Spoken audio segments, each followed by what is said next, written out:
আসসালামু আলাইকুম, আমি doctor Fatematul Zohra Antara, consultant dermatologist আছি মেডিক্সে। আজকে যে বিষয়টা কথা বলবো সেটা হচ্ছে হার্সুটিজম বা অবাঞ্ছিত লোম। অবাঞ্ছিত লোম এখন খুব কমন একটা সমস্যা। ইউজুয়ালি আমরা টিনেজ মেয়েদের দেখতে পাই ফেসের আপার লিপ, চিন এরিয়াতে এই অবাঞ্ছিত লোমের গ্রোথ দেখতে পাই। কেন হয় এই অবাঞ্ছিত লোম? ইউজুয়ালি সবচেয়ে কমন যে কারণ সেটা হচ্ছে পলিসিস্টিক ওভারি সিনড্রোম বা আপনার ডিম্বাশয়ের সিস্টের কারণে এই অবাঞ্ছিত লোমের গ্রোথ হয়ে থাকে। এবার এছাড়া ওভারিয়ান টিউমার, অ্যাডেনাল হাইপারপ্লাসিয়া, আর এছাড়া হাইপোথাইরয়েড, কুশিং সিনড্রোম, এইসব কারণেও অবাঞ্ছিত লোমের গ্রোথ আমরা দেখতে পারি।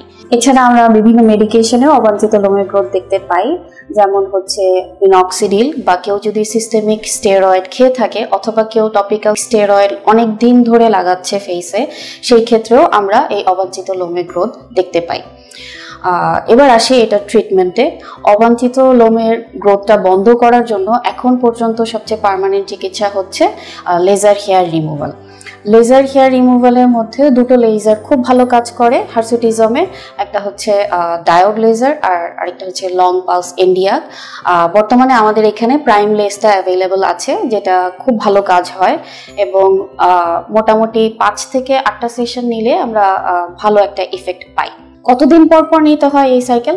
অ্যাটলিস্ট আপনাকে 28 ডেজের একটা গ্যাপ, মানে 1 মান্থ গ্যাপে আমরা এই হেয়ার রিমুভাল লেজারটা করে থাকি এবং এটা বেশ ভালো একটা আউটকাম পাই এবং হেয়ারের কালারগুলো আস্তে আস্তে লাইটার হয়ে থাকে, হেয়ার রিডাকশন হয়ে যায় এবং অনেকটাই ইমপ্রুভমেন্ট হয়।